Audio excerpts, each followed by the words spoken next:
Anything kind of jump out when you watch that one on tape? I feel the same way after seeing it live. You do on tape. We didn't do a good job of disengaging from blocks.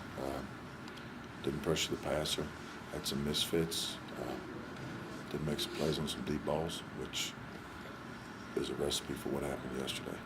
And I know they're all correctable, but it was disappointing. And at the same time, man, we can't let last week beat us again. That's got to be one loss. It can't. So as coaches and players, we have to be really smart and learn from it. At the same time, it's it rips part of your guts out of it, because it's to lose like that is losing's losing. That's never a good feeling. Can you talk about losing T-Bell and where you go from there? Well, we got a handful of guys that are going to have to step up, but it means a lot to our defense, not just from the way he plays, but from the things that he provides us off the field, and just really have a lot of respect for him, and really have a lot of respect for him and how much he's grown, not just as a football player, but as a young man since I've known him, since he's been at Auburn, and really proud of him and love him, and just sad that happened. Can he still contribute some of those things, the off the field things? Absolutely. And you know what, Philip? There's no doubt that he will, because that's who he is.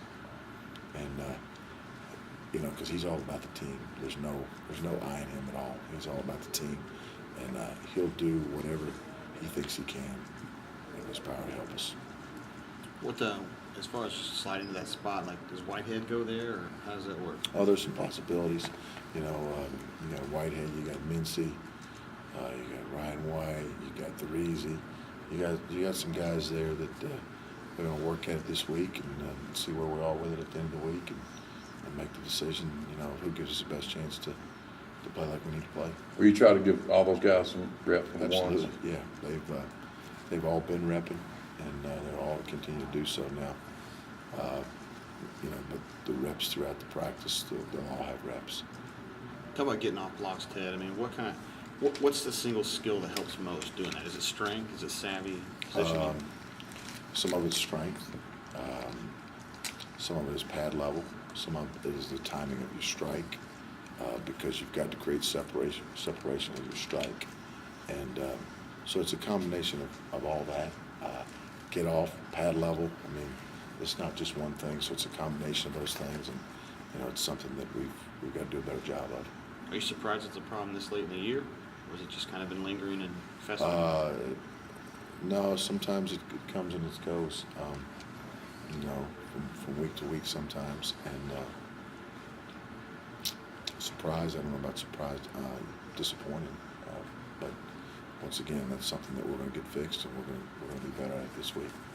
I know you guys don't use this as an excuse, but there are just certain things that can only be fixed over time, like whether you're in the weight room, another, more time in the system, so to speak. That's a good question, and you're right. I'm not going to use it as an excuse. But as you develop and you get bigger and stronger, and I've done it 1,000 more times, just like anything else, you get better at it. So that's something we just got to keep grinding on, and something that we're going to get done. You mentioned the deep balls, and yesterday, what made them so hard to defend, you think? Well, I think that we were in position. We were in what we call in phase, and then some of those balls were underthrown balls. That's the toughest ball to defend when you're in phase, which in phase means you're in good position. You're on his hip, your hip's on his hip, and you're running where you need to, so you can defend the home run ball. And then the underthrown balls are the tough ones to do, and you just got to look for the ball and go back and make a play. Did you think they took advantage of your concern about that? I know you said last week they threw deep a lot. That they kind of took advantage of y'all's concern about that with underthrown balls? No, because a couple of them I think were just underthrown. I don't think there was, because of where it happened down the field, where you don't want to throw those on purpose.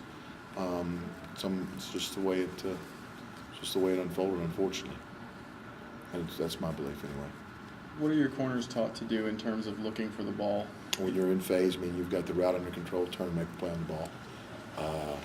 You know, we're not just gonna look at men, when we got that route under control, we're gonna turn and try and make a play on the ball. That's the goal, is to get the ball back.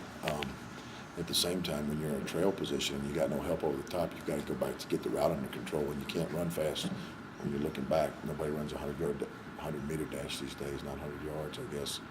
You know, looking this way, you look where you're going. So to get in what we call in phase, to get in a relationship where your hip's on his hip, and then make a play on the ball.